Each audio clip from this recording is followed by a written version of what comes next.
So, hello everyone. My name is Sola Abulu. I'm the principal consultant of Sola Abulu and Associates. Um, I hope my audio is good. Anyway, I just decided to record a pretty short video where I'm going to be talking about, let me see. So, where I'm going to be talking quite briefly about the issues, crisis and reputation management course coming up on Thursday, which is just about 3 days from now. And it's a full day course, and this is the last run we're going to have in the year. And one thing I need to say is that we may not be running online monthly courses as we did. In fact, we're not likely to run only online monthly courses live online. We're likely to focus more on the pre-recorded courses next year, but fingers crossed, we may run a few live online, but there will not be as many as we have done this year. But anyway, so if you know that this is something you've planned to do and you prefer the live online, I would recommend that you try to join this run. Enrollment ends at midnight Nigeria time tomorrow. So what are we going to be learning in class? We're going to be learning about four things. And anyone, if you know a little bit about our courses, the way we run, the title describes exactly what the course does. So it's going to be talking about issues management, the module crisis management, reputation management. The course is for anyone who is a communications professional. Either you are in the profession or you want to be in the profession, or you're trying to upskill and build your skills in the profession. If you're a communications leader, this is a skill that you must have. I see that a lot of people don't fully understand that you train and you prepare for crisis. That this is something that you need to have. And if you're waiting for when your organization is going to fund you to do it, then I'm really sorry, because very few organizations even know that there's something called crisis management or crisis communications. They don't even know that crisis exists. The only crisis they understand is crisis that has to do with the business. They don't understand crisis that has to do with the reputation of the company. And it's when it happens, and then they fuddle their way through it, and then wahala happens, a lot of problem, because that's when I realize that, oh my goodness, that's when experience is what makes them realize. And by the time they go through that experience, it's too late. And the worst part is that when that happens, they look to you, the communications person, and they're like, oh, why aren't you monitoring this? Why is this story getting out of control? But you two don't know what to do because you've not been trained.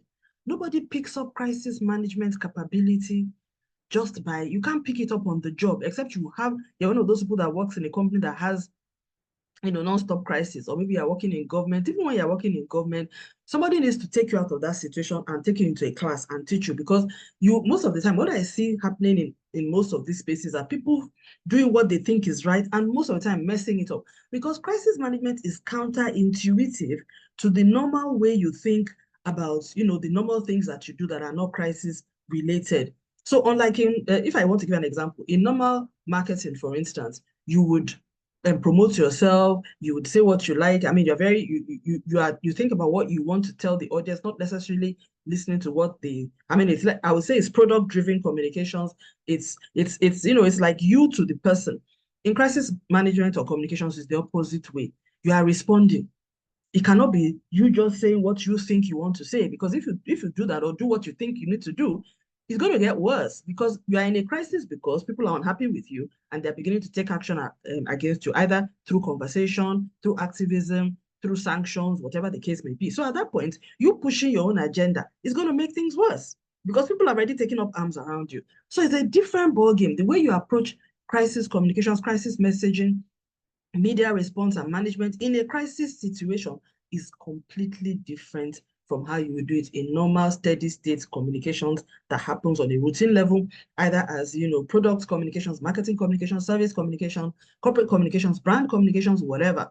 Is completely different. And I'm saying this based on the years of experience that I've had, knowing that even amongst us practitioners, we know the people who are crisis management or crisis communication specialists.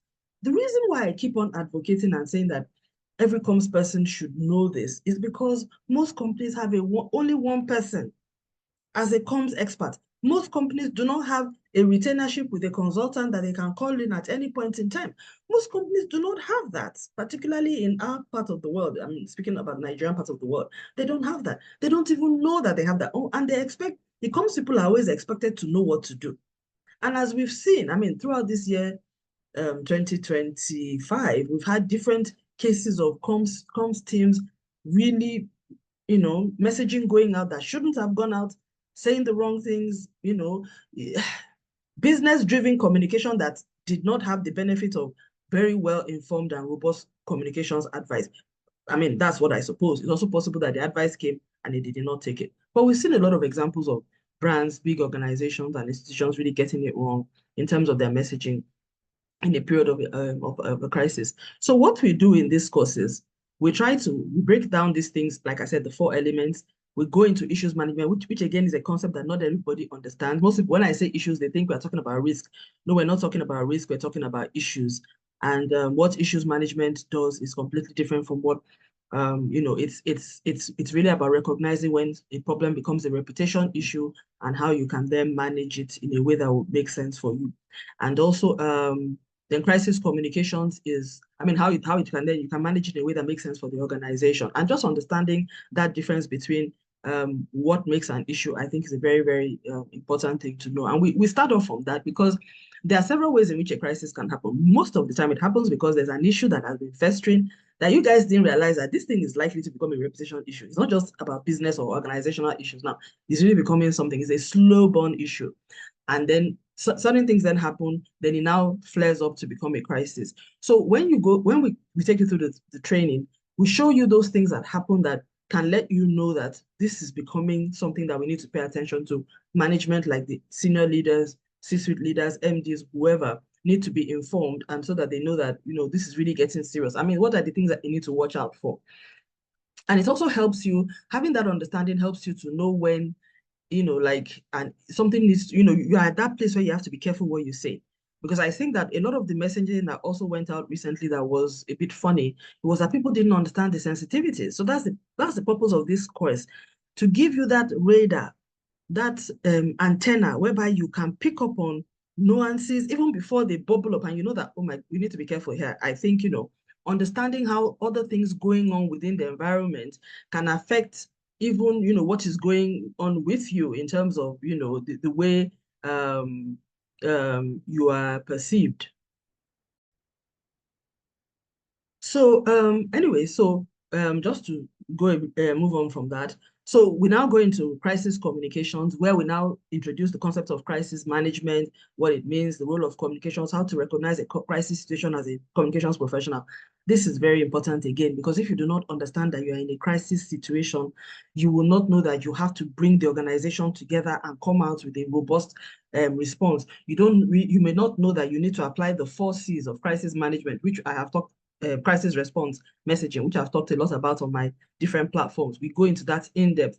One thing that we do in this crisis management course, more than we do in other courses, well, we do it in all our courses, but we really focus on learning from case studies, because that's the way you do crisis management. You learn the concepts and the principles, which, by the way, are international standard, time tested, work in every part of the world. They give you the ability to apply it locally to your context.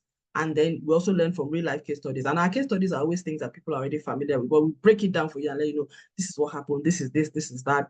Thank God we've had some really robust case studies in Nigeria in particular, or generally this year. So we have a lot of material to work with, and I'm looking forward to breaking it down for us in class.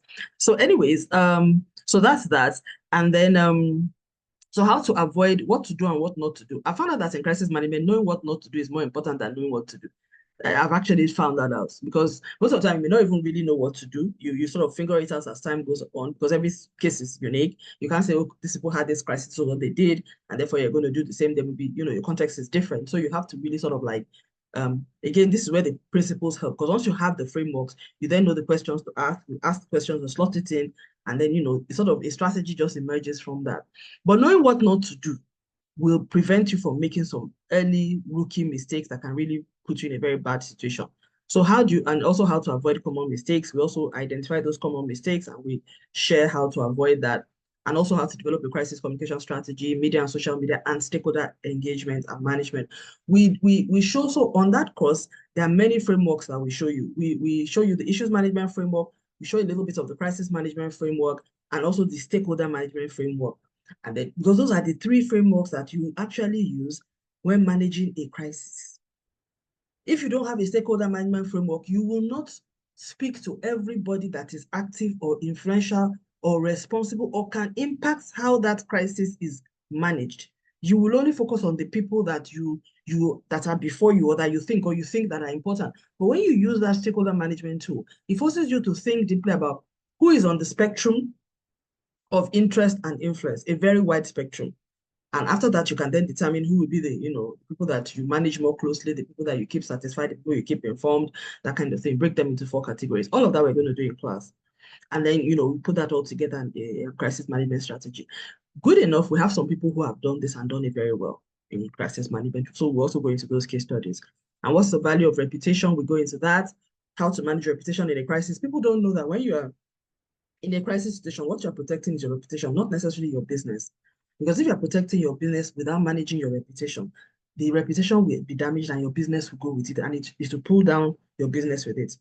So, but if you don't have, again, this training, crisis communications mindset, you will be trying to defend your business. Whereas it's not your business that is the issue.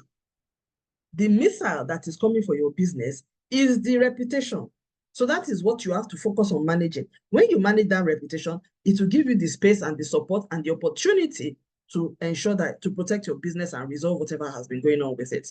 But when you don't even manage or you don't realize that the reputation is what needs to be managed, you're going to be, it's like you're looking at the attack is coming from the right and you are focused on the left. By the time you do anything, the missile has come from the right, that's annihilated your business. And I'm not exaggerating. This happens in real life. So anyway, how to manage reputation in a crisis, we'll talk about that.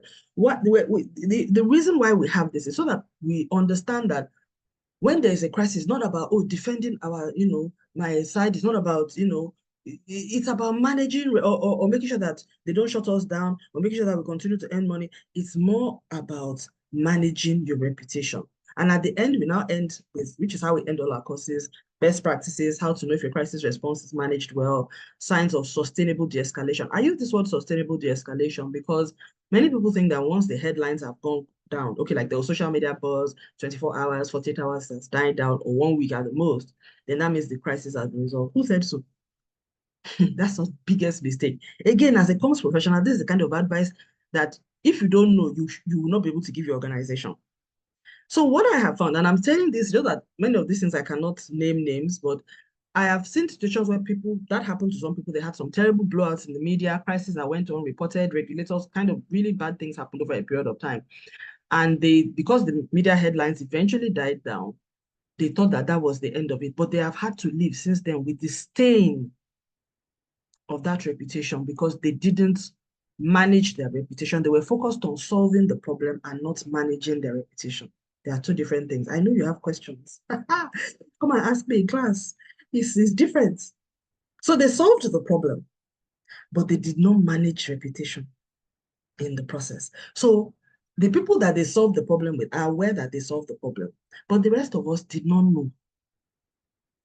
So whenever they go into conversations with other people who were not party to that solution, the stain is there. It has affected them.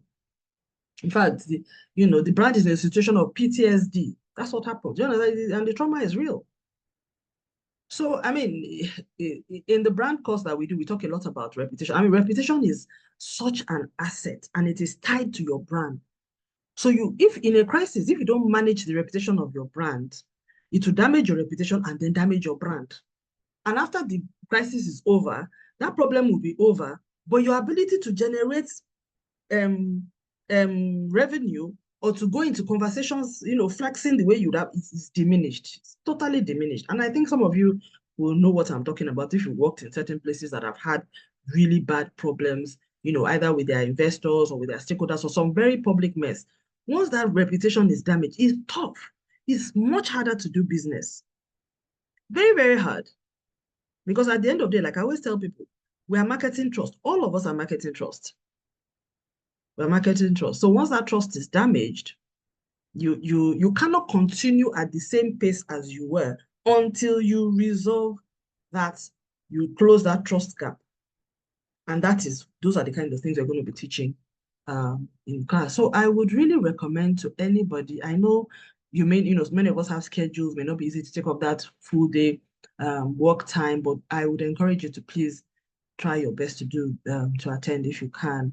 Like I said, this will be a live online course on this topic this year, and I don't know if and when we'd run it next year. We may,